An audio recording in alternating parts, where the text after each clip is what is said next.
तुम्हारे अपने पसंदीदा बुकमार्क समरी चैनल में स्वागत है। किताब द कंफर्ट जोन जिसे क्रिस्टन बटलर ने लिखा है, उसे ऐसे समझते हैं जैसे हम दोनों कहीं शांत जगह बैठे हों और तुम मुझसे पूछो कि ये किताब असल में कहना क्या चाहती है। सबसे पहले इसकी एक प्यारी सी समझ में आने वाली भूमिका समझ लो।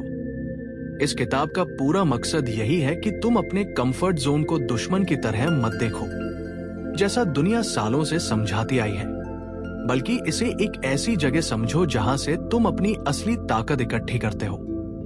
लेखक तुम्हें शुरू में ही ये एहसास दिलाती है कि कंफर्ट जोन कोई कैद नहीं है, ये तुम्हारी ऊर्जा भरने की, खुद को समझने की और खुद को मजबूत बनाने की जगह है। और अगर तुम इसे सही तरीके से यूज करो तो यही कंफर्ट जोन तुम्हें बाहर की बड़ी दुनिया में और मजबूत बनाकर भेजेगा।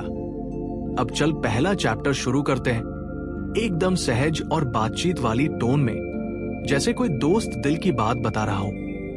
चैप्टर 1 की शुरुआत ऐसे होती है जैसे कोई तुम्हारे कंधे पर हाथ रखकर पूछे कि क्या तुमने कभी सोचा है कि क्यों लोग कंफर्ट जोन से बाहर जाने को इतना बढ़ा चढ़ाकर बताते हैं। लेखक कहती है कि असली दिक्कत कंफर्ट जोन में रहना नहीं है, बल्कि बिना वजह खुद को ये मान लेना कि यहाँ रहना गलत है।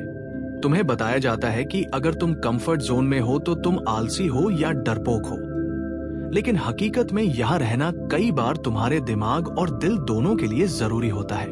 इस चैप्टर में लेखक जैसे धीरे धीरे तुम्हें ये समझाती है कि कंफर्ट जोन तुम्हारा घर जैसा होता है, जहाँ तुम खुद को ठहराकर, समझकर और शांत करके फिर बाहर की दुनिया से लड़ने की हिम्मत जुटाते हो। और हर इंसान की ग्रोथ की जरूरत अलग होती है, इसलिए बाहर निकलने का समय भी हर इंसान के लिए अलग होता है। लेखक ये भी बताती है कि तुम तभी बाहर निकल पाओगे जब तुम अंदर से खुद को तैयार महसूस करोगे, ना कि सिर्फ इसलिए कि दुनिया कहती है। चैप्टर के आखिर तक आते आते तुम्हें एक अजीब सी राहत महसूस होने लगती है कि शायद तुम इतने भी गलत नहीं हो जितना तुम खुद को समझते थे। तुम्हें एहसास होता है कि तुम अपने ही हिसाब से, अपने ही तरीके से ग्रोथ कर सकते हो और कंफर्ट जोन तुम्हारी यात्रा का एक प्यारा सा पड़ाव है, मंजिल नहीं। चैप्टर 2 की शुरुआत ऐसे महसूस होती है जैसे लेखक तुम्हें धीरे से बुलाती है और कहती है कि चल जरा खुद के अंदर झांक कर देखते हैं कि तुम असल में किस तरह का कंफर्ट ढूंढते हो। इस चैप्टर में वो तुम्हें ये समझाती है कि कंफर्ट जोन एक जैसा नहीं होता, हर इंसान का अपना अलग सा निजी सा कंफर्ट जोन होता है, जो उसके अनुभवों, मुश्किलों और खुशियों से बनता है।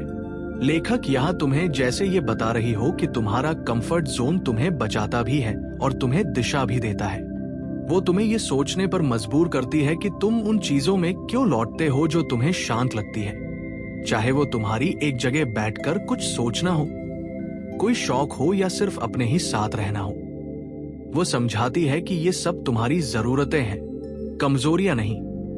इस चैप्टर में वो धीरे धीरे तुम्हें ये जागरूकता देती है कि तुम किन किन चीजों से बचते हो और किन चीजों में खुद को सुरक्षित महसूस करते हो।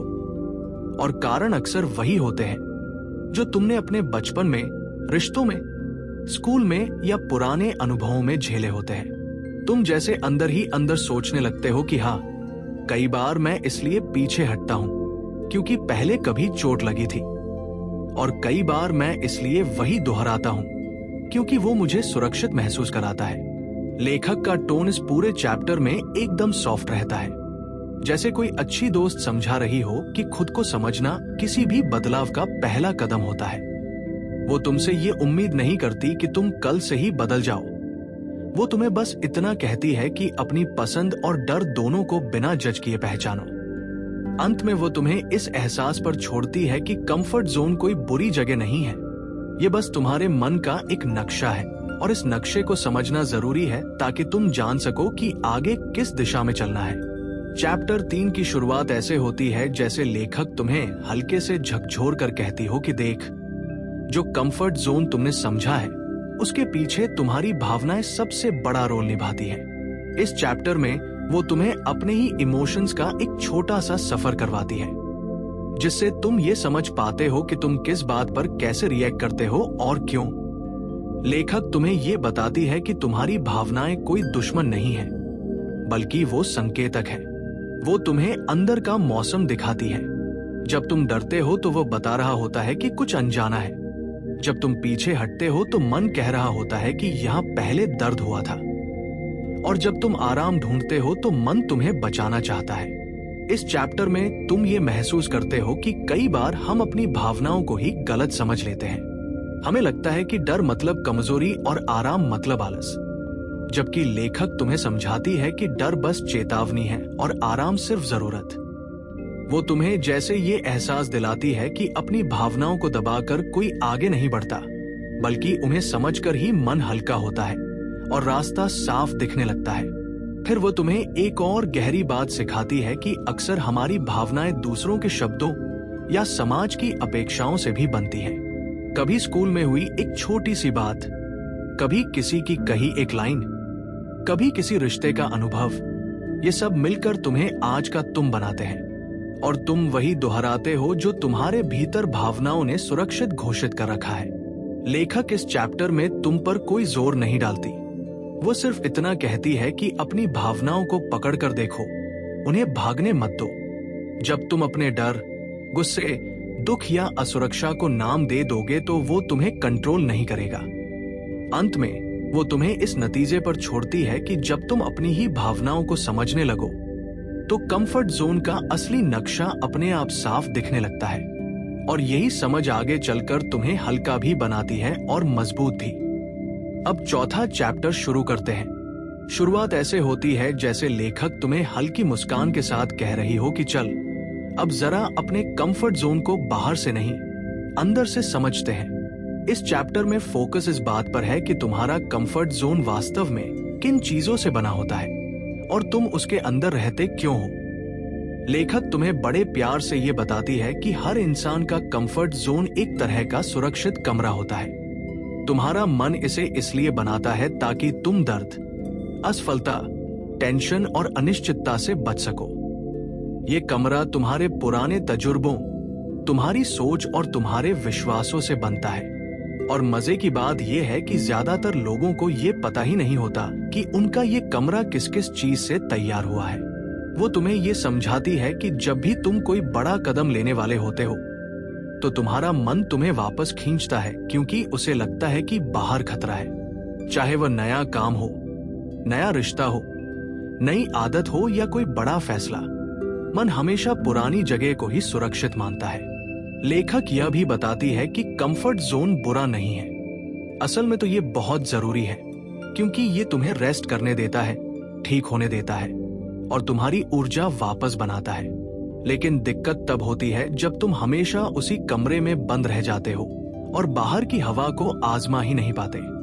इस चैप्टर में वो तुम्हें एक बड़ा सीधा सच दिखाती है कि तुम्हारा कंफर्ट जोन असल में उतना छोटा नहीं है जितना तुम सोचते हो। तुमने ही उसे छोटा समझ रखा है, क्योंकि जब तुम धीरे धीरे नई चीजें ट्राई करते हो तो वो कमरा थोड़ा और फैलता जाता है। हर नई कोशिश उस दीवार को कुछ सेंटीमीटर और धकेल देती है। लेखक तुम्हें ये महसूस कराती है कि असली खेल बाहर भागने का नहीं है, बल्कि अपने कमरे को धीरे धीरे बड़ा करने का है।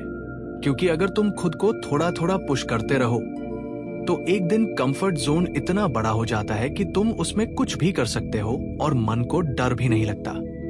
चैप्टर के आखिर में वो एक प्यारी सी बात कहती है कि कंफर्ट जोन छोड़ने का मतलब खुद को खतरे में डालना नहीं होता, बल्कि खुद को बढ़ने का मौका देना होता है। और यही सीख तुम्हें अगले चैप्टर के लिए तैयार करती है। अब 5वां चैप्टर शुरू करते हैं।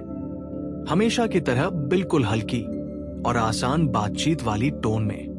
चैप्टर 5 की शुरुआत कुछ ऐसी लगती है जैसे लेखक धीरे से तुम्हारे कंधे पर हाथ रखकर कह रही हो कि चल अब देखते हैं कि तुम्हारे डर असल में करते क्या है और तुम उनसे कैसे दोस्ती कर सकते हो। इस चैप्टर में वह तुम्हें यह समझाती है कि डर कोई दुश्मन नहीं होता।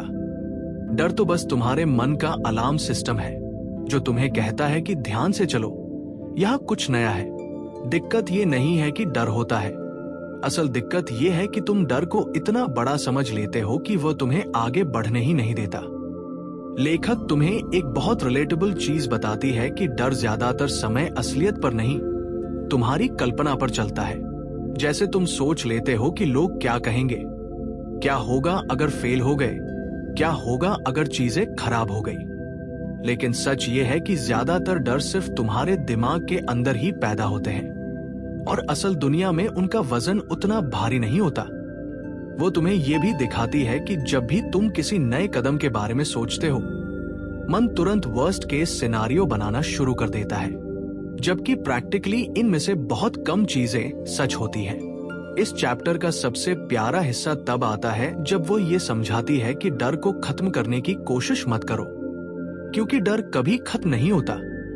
इसके बजाय डर को साथ लेकर आगे बढ़ो, जैसे वो कोई छोटा बच्चा हो जिसे सिर्फ रीअश्योरेंस चाहिए। मतलब तुम उसके कहने से रुकना मत, बस उसे सुनकर आगे बढ़ते रहो। लेखक यह भी बताती है कि डर को देखने का नजरिया बदलना कितना जरूरी है। अगर तुम डर को एक सिग्नल की तरह देखो कि तुम कुछ नया और मीनिंगफुल करने वाले हो, तो ये तुम्हें रुकने के बजाय आगे बढ़ने का इशारा देता है।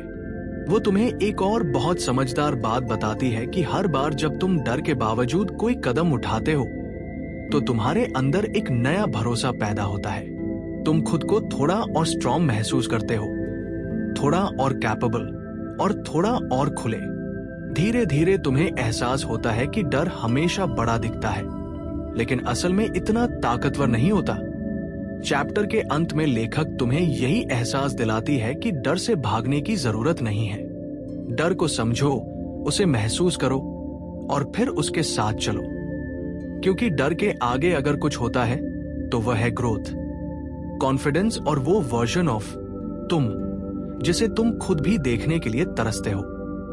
चैप्टर 6 की शुरुआत कुछ ऐसे एहसास से होती है जैसे लेखक तुमसे कह रही हो कि अब थोड़ा भीतर झांकने का टाइम है, क्योंकि असली बदलाव हमेशा अंदर से शुरू होता है। इस चैप्टर में वो तुम्हें ये समझाती है कि तुम्हारा मन कैसे तुम्हारी सबसे बड़ी ताकत भी बन सकता है और सबसे बड़ा चक्कर भी। ये सब इस बात पर निर्भर करता है कि तुम उसे कैसे चलाते हो। वो बताती है कि हम सबके मन में हर समय बहुत सारी आवाजें चलती रहती हैं।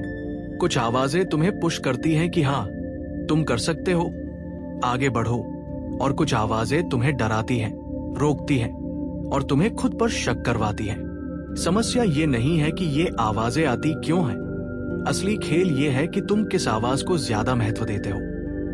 लेखक तुम्हें एक बहुत रिलेटेबल बात समझाती है कि ज्यादातर लोग अपनी नेगेटिव आवाजों को सच मान लेते हैं और पॉजिटिव आवाजों को सबक जैसा, जबकि सच इसके बिल्कुल उलट है। तुम्हारा मन वैसे ही बिहेव करता है जैसे तुम उसे ट्रेन करते हो। अगर तुम उसे बार बार डर वाली बातें खिलाओगे तो वो डर को सच मान लेगा। अगर तुम उसे थोड़ी भी हिम्मत और विश्वास दोगे तो वो ग्रोथ की डायरेक्शन में चल पड़ेगा। वो तुम्हें ये भी बताती है कि माइंड का काम सोच बनाना है, लेकिन हर सोच सच नहीं होती। बहुत बार मन बस अपनी आदत से या पुराने डर से या किसी बचपन की कंडीशनिंग से बातें बोलता रहता है और हम उन्हें असलियत समझ लेते हैं। जबकि अगर तुम रुककर उन बातों को ऑब्जर्व करो तो तुम्हें पता चलेगा कि उनमें से आधी बातें बेकार और आधी अधूरी होती है। लेखक कहती है कि अपने मन से लड़ने की जरूरत नहीं है। मन को शांत करके सुनो, फिर सोचो कि कौन सी सोच तुम्हारी मदद कर रही है और कौन सी तुम्हें नीचे गिरा रही है। जो सोच तुम्हें स्टक रखती है उसे पकड़कर बैठने की जरूरत नहीं, बस उसे गुजरने दो। इस चैप्टर का सबसे खूबसूरत हिस्सा यह है कि वह तुम्हें खुद को जेंटली हैंडल करना सिखाती है। जैसे वह कहती है कि मन को चेंज करने के लिए तुम्हें जोर लगाने की जरूरत नहीं है, तुम्हें बस अवेयरनेस चाहिए। जब तुम समझ जाते हो कि तुम्हारा कौन सा थॉट पैटर्न तुम्हें रोक रहा है, तब तुम ऑटोमेटिकली उससे बाहर निकलना शुरू कर देते हो। वो ये भी समझाती है कि जब तुम मन को ओवर कंट्रोल करने की कोशिश करते हो, तब उल्टा वो और अनकंट्रोलेबल हो जाता है। जैसे पानी को मुट्ठी में पकड़ने की कोशिश करो, वो और निकल जाता है, लेकिन अगर तुम हाथ खोल लो तो वो आराम से ठहर जाता है। मन भी ऐसा ही है। चैप्टर के एंड में वो तुमसे ये महसूस करवाती है कि जब तुम अपने माइंड के साथ फाइट करना बंद कर देते हो और उसे एक दोस्त की तरह समझते हो, तब वो तुम्हारा सबसे बड़ा सपोर्ट बन जाता है। वो तुम्हें दुश्मन नहीं दिखता, बल्कि तुम्हें गाइड करता है कि तुम कहां अटके हो और कहां तुम ज्यादा खुल सकते हो।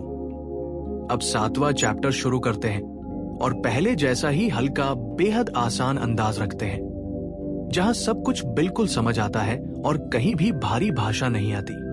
7वें चैप्टर की शुरुआत ऐसे होती है जैसे कोई तुमसे धीरे से कह रहा हो कि जिंदगी में असली मजा तभी आता है जब तुम अपने हिसाब से जीना सीखते हो, न कि दूसरों की उम्मीदों के हिसाब से। इस चैप्टर में लेखक तुम्हें ये एहसास दिलाती है कि बहुत बार हम अपनी जिंदगी ऐसे चलाते हैं जैसे किसी के रिमोट से कंट्रोल हो रहे हों। लोग क्या सोचेंगे, कौन नाराज होगा, कौन खुश होगा, कौन तुम्हें अप्रूव करेगा, इन सब में हम इतने उलझ जाते हैं कि खुद को ही भूल जाते हैं। वो तुम्हें ये बात बड़ी सरलता से समझाती है कि दूसरों को खुश करने के चक्कर में तुम खुद को खो देते हो और फिर एक समय आता है जब तुम अपनी ही जिंदगी में आउटसाइडर जैसा महसूस करने लगते हो। लेखक कहती है कि ये आदत धीरे धीरे एक जाल बन जाती है जहां तुम कभी भी सच्ची शांति या सच्ची आजादी महसूस नहीं कर पाते। इस चैप्टर का सबसे गहरा हिस्सा ये है कि वह तुम्हें ये बताती है कि बाउंड्रीज यानी अपनी हदें तय करना कोई बुरी बात नहीं है, बल्कि बाउंड्रीज ऐसा इनविजिबल शील्ड है जो तुम्हें थकान, गुस्सा, निराशा और ओवर थिंकिंग से बचाती है। वो बताती है कि बाउंड्रीज का मतलब किसी को दूर करना नहीं होता, सिर्फ इतना होता है कि तुम अपनी ऊर्जा और अपने मानसिक स्पेस की सुरक्षा कर रहे हो। वो एक बहुत रिलेटेबल बात कहती है कि जब तुम हर समय हाँ बोलते हो जबकि तुम्हारा मन ना बोल रहा होता है, तब तुम खुद से ही झूठ बोल रहे होते हो और ये झूठ धीरे धीरे तुम पर ही भारी पड़ता है। इसलिए वो तुम्हें एनकरेज करती है कि तुम छोटी छोटी जगहों पर खुद के लिए खड़े होना शुरू करो। जैसे अगर तुम किसी चीज के लिए तैयार नहीं हो तो साफ साफ बोलो। अगर तुम्हें किसी बात से असहजता है तो उसे दबाओ मत। चैप्टर में वो ये भी सिखाती है कि बाउंड्री सिर्फ दूसरों से नहीं बनती, खुद से भी बनानी होती है। जैसे मोबाइल पर कितना टाइम देना है, किस चीज पर बेवजह चिंता नहीं करनी, कब खुद को आराम देना है, कब कंपल्सिव ओवरथिंकिंग को रुकवाना है, कब पास की बातों को जाने देना है, ये सब भी बाउंड्रीज का ही हिस्सा होता है। एक और आसान लेकिन असरदार बात वह समझाती है कि जब तुम बाउंड्रीज सेट करते हो तो शुरू में लोगों को अजीब लगता है, कुछ लोग नाखुश भी होते हैं, लेकिन वह कहती है कि ये बिल्कुल नॉर्मल है, क्योंकि लोग तुम्हें हमेशा बिना बाउंड्रीज के ही देखने के आदी होते हैं। उन्हें बदलाव स्वीकारने में थोड़ा टाइम लगता है, इसलिए तुम्हें गिल्ट फील करने की बिल्कुल जरूरत नहीं। चैप्टर के आखिर में लेखक तुम्हारे अंदर एक बहुत प्यारी क्लैरिटी छोड़ती है कि तुम्हें किसी भी कीमत पर खुद को खोने की जरूरत नहीं है। तुम जितना अपने दिल को स्पेस दोगे, उतना तुम्हारी शांति बढ़ेगी। तुम जितना खुद के प्रति ईमानदार रहोगे, उतना तुम्हारी हिम्मत और खुशियां दोनों मजबूत होंगी। 8वें चैप्टर लेखक तुम्हें कह रही है कि असली ताकत ये नहीं कि तुम क्या क्या संभाल लेते हो, बल्कि ये कि तुम खुद को कितना समझते हो। इस चैप्टर में पूरा ध्यान इस बात पर है कि जिंदगी बहुत आसान हो जाती है जब तुम खुद को ठीक से जानते हो और अपनी असल जरूरतों को सुनना शुरू कर देते हो।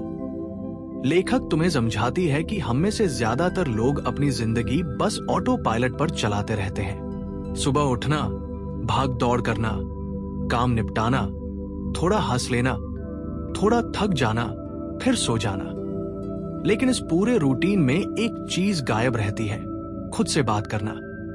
वो तुम्हें बताती है कि जब तुम खुद से पूछते भी नहीं कि तुम क्या महसूस कर रहे हो, क्या सोच रहे हो, क्या चाह रहे हो, तब तुम धीरे धीरे अपने ही दिल से दूर हो जाते हो। लेखक इस चैप्टर में तुम्हें एक बहुत प्यारी आदत सिखाती है, खुद को हर दिन थोड़ा सा टाइम देना। वह कहती है कि 5 मिनट भी काफी होते हैं अगर उनमें तुम बस खुद को सुन रहे हो। तुम अपने मन की थकान, उदासी, उत्तेजना, डर, खुशी, जो भी अंदर चल रहा है उसे पहचानते हो। ये पहचान ही तुम्हें मजबूत बनाती है, क्योंकि ये क्लैरिटी लाती है। वो ये भी बताती है कि खुद को समझना सिर्फ ये नहीं कि तुम क्या महसूस कर रहे हो, बल्कि ये जानना भी है कि तुम किस वजह से ऐसा महसूस करते हो। जैसे अगर तुम्हें कोई बात परेशान कर रही है तो तुम खुद से पूछो कि वो बात तुम्हें क्यों चुभ रही है। अगर तुम किसी चीज से डर रहे हो तो ये देखो कि वो डर किस पुराने अनुभव से जुड़ा है। जब तुम ऐसा करते हो तो तुम्हारे अंदर एक हल्की सी रोशनी जलती है जो तुम्हें दिशा दिखाती है। चैप्टर में वो तुम्हें ये भी समझाती है कि खुद को समझना कोई एक दिन की चीज नहीं है, बल्कि ये एक तरह का सफर है। वो सफर जिसमें तुम कभी खुद को पकड़ लेते हो, कभी खुद से फिसल जाते हो, लेकिन धीरे धीरे तुम अपने प्रति नरम, सच्चे और जागरूक बनते जाते हो। वो कहती है कि इस सफर में सबसे जरूरी चीज है धैर्य। खुद के साथ उतना ही धैर्य रखो जितना तुम किसी अपने के साथ रखते हो। लेखक एक बहुत आसान सी लेकिन सोचने वाली बात कहती है कि जब तुम खुद को समझते हो तब तुम दूसरों की बातें भी कम दिल पर लेते हो। तुम हर चीज को पर्सनल नहीं बनाते, तुम जल्दी टूटते नहीं हो, तुम भावनाओं में बहकर फैसले नहीं लेते। तुम्हें समझ आता है कि तुम्हारी शांति तुम्हारे हाथ में है और तुम तय कर सकते हो कि किस बात को भीतर जगह देनी है और किसे बाहर ही छोड़ देना है। चैप्टर के अंत में लेखक तुम्हें ये खूबसूरत एहसास दिलाती है कि खुद को समझना मतलब खुद का दोस्त बन जाना है, और जब तुम खुद के दोस्त बन जाते हो तब दुनिया का दबाव थोड़ा हल्का पड़ जाता है, रिश्ते सरल हो जाते हैं और तुम अपनी जिंदगी में एक तरह की सहज ताकत महसूस करने लगते हो। 9वें चैप्टर की शुरुआत ऐसी होती है जैसे लेखक धीरे से तुम्हें याद दिलाती है कि जिंदगी में कभी कभी वही चीजें सबसे ज्यादा हमें रोकती हैं, जिन्हें हम बेहद छोटा मानकर नजरअंदाज कर देते हैं। इस चैप्टर में बात होती है उन छोटे छोटे डर, शंकाओं और आदतों की जो अंदर ही अंदर हमें थका देती है और हमारी असली चमक को बाहर आना नहीं देती। लेखक कहती है कि ज्यादातर लोग बाहर की दुनिया से नहीं बल्कि अपने ही मन की आवाजों से हारते हैं। वो अंदर की आवाज जो कहती है कि क्या पता तुमसे ना हो पाए, क्या पता दूसरे तुम पर हंस दे, क्या पता तुम्हारे कदम गलत पड़ जाए। वो समझाती है कि ये सारी आवाजें असली नहीं होती, ये बस पुराने अनुभवों का धुआं होती है जो हमें साफ देखने नहीं देती। इस चैप्टर में वो तुम्हें एक बेहद हल्का लेकिन सच्चा विचार देती है कि मजबूत बनने का मतलब ये नहीं कि डर खत्म हो जाए, बल्कि ये कि डर होने के बाद भी तुम आगे बढ़ते रहो। वो कहती है कि डर अक्सर एक कहानी बनाकर तुम्हें सुनाता है और तुम बिना सोचे उसे सच मान लेते हो, लेकिन जैसे ही तुम रुककर उस डर से बात करते हो वो छोटा पड़ने लगता है। तुम पाते हो कि डर सिर्फ बड़ा दिखता है, असली ताकत तो तुम्हारे भीतर होती है। लेखक तुम्हें यह भी बताती है कि तुम जितना खुद पर भरोसा करना सीखते हो डर उतना ही पीछे हटता जाता है। भरोसा मतलब ये कि तुम अपने हर छोटे कदम को स्वीकार करते हो और खुद को ये कहते रहते हो कि तुम सीख लेते हो, संभल जाते हो और आगे बढ़ जाते हो। भरोसा कोई शोर नहीं होता, ये भीतर की एक शांत सी आवाज होती है जो कहती है कि तुम ठीक चल रहे हो। इस चैप्टर में एक और खूबसूरत बात आती है। लेखक तुम्हें समझाती है कि जब तुम हर चीज को कंट्रोल करने की कोशिश छोड़ देते हो तब तुम्हारे भीतर एक हल्कापन आता है। वो कहती है कि लगातार सब कुछ पकड़ कर रखने से तुम्हारा मन कड़ा हो जाता है, लेकिन थोड़ा छोड़ देने से तुम्हारे अंदर स्पेस बनता है जिसमें नए विचार, हिम्मत और आराम अपनी जगह बना लेते हैं। वो तुम्हें एक सरल सा तरीका देती है कि जब भी तुम किसी डर या उलझन में हो बस खुद से पूछो कि इस वक्त तुम क्या सबसे छोटा कदम उठा सकते हो। छोटे कदम तुम्हें आगे बढ़ाते हैं, फिर चाहे वो 1 इंच ही क्यों न हो। और जब तुम छोटे कदम उठाते हो डर धीरे धीरे तुम्हारे पीछे छूटने लगता है। चैप्टर के आखिरी हिस्से में लेखक तुम्हें ये एहसास दिलाती है कि असली आजादी वह है जब तुम अपने मन में चल रहे तूफानों को पहचान कर भी खुद को स्थिर रख पाते हो। तुम खुद से कहते हो कि हाँ, डर है, उलझन है, लेकिन मैं खुद के साथ खड़ा हूं। और जब तुम खुद के साथ खड़े होते हो तब तुम्हें कोई भी चीज लंबे समय तक रोक नहीं सकती। 10वां चैप्टर शुरू होते ही तुम्हें ऐसा लगता है जैसे लेखक तुम्हारे कंधे पर हल्के से हाथ रखकर कह रही हो कि अब तुम उस मुकाम पर आ चुके हो जहां तुम खुद को नई नजरों से देख सकते हो। ये चैप्टर पूरे सफर का एक शांत सा नतीजा जैसा है, जहां वो तुम्हें ये एहसास दिलाती है कि तुम्हारे भीतर कितनी ताकत है और तुमने अपने मन में कितनी जगह साफ कर ली है। लेखक बताती है कि असली कंफर्ट जोन वो नहीं है जो तुम्हें दुनिया से बचाकर रखे, बल्कि वह है जो तुम्हें दुनिया का सामना करने की ताकत देता है। वो कहती है कि कंफर्ट में रहने का मतलब ये नहीं कि तुम रुक गए हो, बल्कि ये कि तुम अपने भीतर इतनी शांति बना चुके हो कि अब तुम बिना घबराए, बिना हड़बड़ाए अपनी रफ्तार से आगे बढ़ सकते हो। इस चैप्टर में वह एक बहुत ही प्यारी बात समझाती है कि तुम्हारी जिंदगी कोई दौड़ नहीं है, कोई मुकाबला नहीं है और कोई ऐसा मैदान नहीं है जहां तुम्हें किसी और से बेहतर साबित होना हो। तुम्हारी जिंदगी बस तुम्हारी अपनी है और तुम जैसा महसूस करते हो, जैसे बढ़ते हो, वही सबसे सही रास्ता है। वह कहती है कि जब तुम अपने आप से नरमी बरतते हो तब तुम्हारे हर कदम में एक अलग सी चमक आ जाती है। यहाँ लेखक तुम्हें याद दिलाती है कि बदलना और बढ़ना हमेशा धीरे धीरे होता है। जैसे पौधा एक रात में पेड़ नहीं बनता, वैसे ही तुम भी एक ही दिन में अपनी पूरी जिंदगी नहीं बदलते। तुम रोज थोड़ा थोड़ा बदलते हो, थोड़ा थोड़ा मजबूत होते हो, थोड़ा थोड़ा शांत होते हो और यही धीरे धीरे बढ़ने वाला सफर तुम्हें अपराजेय बनाता है। चैप्टर के बीच में वो तुमसे एक खूबसूरत सवाल पूछती है कि क्या तुम अब खुद को पहले से हल्का महसूस करते हो, चाहे थोड़ा ही सही। और तुम चाहो तो जब दिल से इस बात पर ध्यान देते हो तो तुम्हें एहसास होता है कि हाँ, तुमने भीतर कहीं ना कहीं थोड़ी जगह साफ कर ली है, थोड़ी हवा अंदर आने लगी है, थोड़ी रोशनी, थोड़ी नरमी। लेखक तुम्हें यह भी समझाती है कि कंफर्ट का असली मतलब है खुद को स्वीकार करना, खुद से प्यार करना और खुद को ये अनुमति देना कि तुम इंसान हो। और इंसान होने का मतलब है कभी थक जाना, कभी उलझ जाना, कभी डर जाना। वह कहती है कि जो इंसान खुद को समझकर चलता है वही सबसे मजबूत बनता है। अंत में इस आखिरी चैप्टर में वो तुम्हें एक बहुत शांत सा संदेश देती है कि तुम जैसा महसूस करते हो, जैसा सोचते हो, जैसा जीते हो, वो सब ठीक है। तुम्हें किसी और की परछाई बनने की जरूरत नहीं। तुम जैसे हो वैसे ही अपनी जगह पर बिल्कुल ठीक हो। और जब तुम खुद को इस तरह महसूस करना सीख लेते हो तब तुम भीतर से असली कंफर्ट पा लेते हो।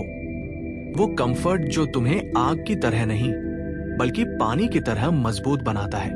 चैप्टर खत्म होते होते ऐसा लगता है जैसे वह तुम्हारे लिए एक खिड़की खोल देती है जिसमें से आती हवा ये कहती है कि तुम आगे चल सकते हो, अपनी रफ्तार से, अपनी शांति के साथ, अपनी ही कहानी लिखते हुए। इस किताब के लिए बस इतना ही। उम्मीद है तुम्हें ये समरी पसंद आई होगी, तो हमारे चैनल को सब्सक्राइब जरूर कर देना और वीडियो को शेयर करना मत भूलना। मैं जल्दी ही एक और शानदार और मजेदार नई किताब की समरी लेकर फिर मिलूंगा।